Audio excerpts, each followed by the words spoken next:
अस्सलाम वालेकुम। आप सबका खैर मकदम है मेरी YouTube channel reading with me में। होप आप सारे ठीक होंगे, अच्छे से होंगे।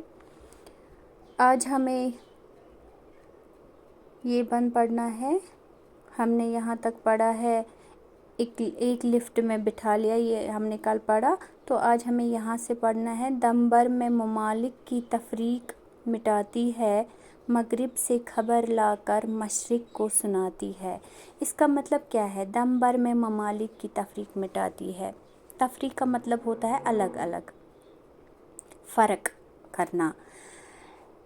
ये जो बिजली है उसके ज़रिए हम तमाम मुल्कों की खबर हमें मिलती है घर बैठे, चाहे मशरिक़ की खबर हो, ईस्ट की खबर हो या वेस्ट की खबर हो। तो हमें ये सारी न्यूज़ कहाँ मिलती है? घर बैठे ही हमें ये सारी न्यूज़ मिलती है।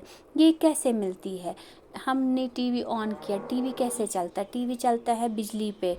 हमारे पास मोबाइल फ़ोन्स है, थ्रू नेटवर्क, थ्रू क्या कहते हैं इसको, नेट के ज़रिए हमें कनेक्ट होता है इंटरनेट, तो हम उसके ज़रिए ये सारी न्यूज़ देखते। लेकिन मोबाइल कैसे चलता है? मोबाइल को जब हम चार्ज करते हैं तब जाके वो चलता है, और हम उसके ज़रिए फिर नेट कनेक्ट होगा तो उसके ज़रिए हम देश दुनिया की सारी खबर हमें मिलती है। दूरी की मुसीबत से आज़ाद किया इसने, तारों पर खबर लाना ईजाद किया।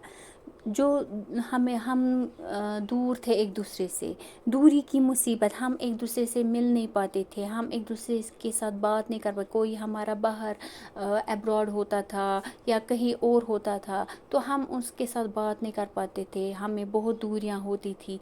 आजकल दूरियां कैसे मिट गई? फ़ोन उठाया, कॉल की तो हो गया। पहले हम लैंडलाइन यूज़ करते थे, उसके ज़रिए हम फ़ोन करते थे, या पहले एसटीडी पे जाते थे, वहाँ से कॉल करते थे। बाहर करनी होती थी कॉल तो वहाँ से करते थे। लेकिन आजकल हमारे पास फ़ोन्स है तो हम इजी घर बैठे कॉल कर सकते हैं। इसी तरह ये शायर फरमाते हैं यहाँ पे, दूरी की मुसीबत से इसने हमें आज़ाद किया। ये बिजली की ही बदौलत है।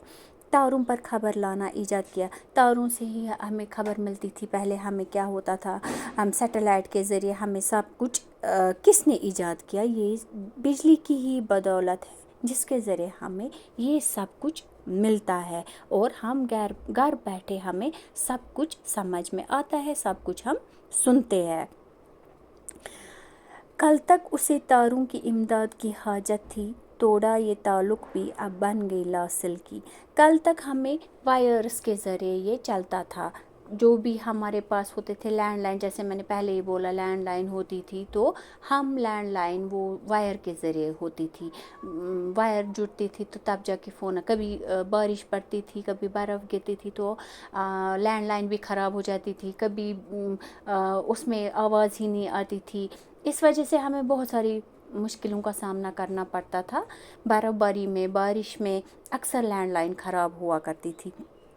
लेकिन अब ये बिल्कुल ख़त्म ही हो गया, क्योंकि हमारे पास मोबाइल फ़ोन्स है, हमारे पास रेडियो है। रेडियो को हमने ऑन किया तो हमने वो चलाया घर बैठे, और हमें पता चला क्या हो गया, देश दुनिया की खबर हमें पता चली। या हमारे अपने ही स्टेट में हम देखेंगे कहाँ पे क्या हो गया। फ़ोन हमने खोला, अभी बाहर कुछ हुआ ही नहीं होता है तो हमें सीधे न्यूज़ आ जाती है, आजकल ये हुआ, अभी ये हुआ, अभी फ़लानी जगह ये हुआ, या अर्थक्वेक आया, या ये हो गया, फ़लानी जगह क्लाउड बर्स्ट हो गया। ऐसे ही ये वाक़ात जो हो जाते हैं आजकल, तो ये हमें किसके ज़रिए पता चलता है? Through phone. लेकिन फ़ोन, रेडियो, ये जो सारी चीज़ें हैं, ये कैसे मुमकिन हुआ? ये मुमकिन हुआ बिजली के ज़रिए। ये हम चार्ज करते हैं तो उसके ज़रिए हमें पता चलता है, या रेडियो हमें इस पे चलता है, पावर पे चलता है, टीवी हमें पावर पे चलता है। इसी तरह वॉशिंग मशीन है, कपड़े धोने के लिए हमें कपड़े धोने होते हैं तो हम स्विच ऑन करते हैं, मशीन हमें कपड़े धो के देती है, स्पिन करके देती है, सुखा के, आधा सुखा के फिर हम उसको और सुखाते हैं। इसी तरह ये किसका करिश्मा है? ये बिजली का ही करिश्मा। शायर फरमाते, शायर ने यहाँ पे بہت اچھے طریقے سے ہمیں سمجھایا ہے، بہت صاف طریقے سے، صاف لفظوں میں شاعر فرماتے ہیں یہاں پہ کہ بجلی کا ہی یہ کرشمہ ہے، بجلی نے ہمیں کیا کیا دیا، بجلی سے ہمیں کتنے فوائد ہے، کتنے فوائد ہمیں ملتے ہیں۔ آئی ہوپ آپ کو یہاں تک سمجھ آ چکا ہوگا، باقی کا جو رہ گیا وہ آپ میری چینل کے ساتھ جڑیے رہے، تب تک دیجیے مجھے اجازت، اللہ حافظ۔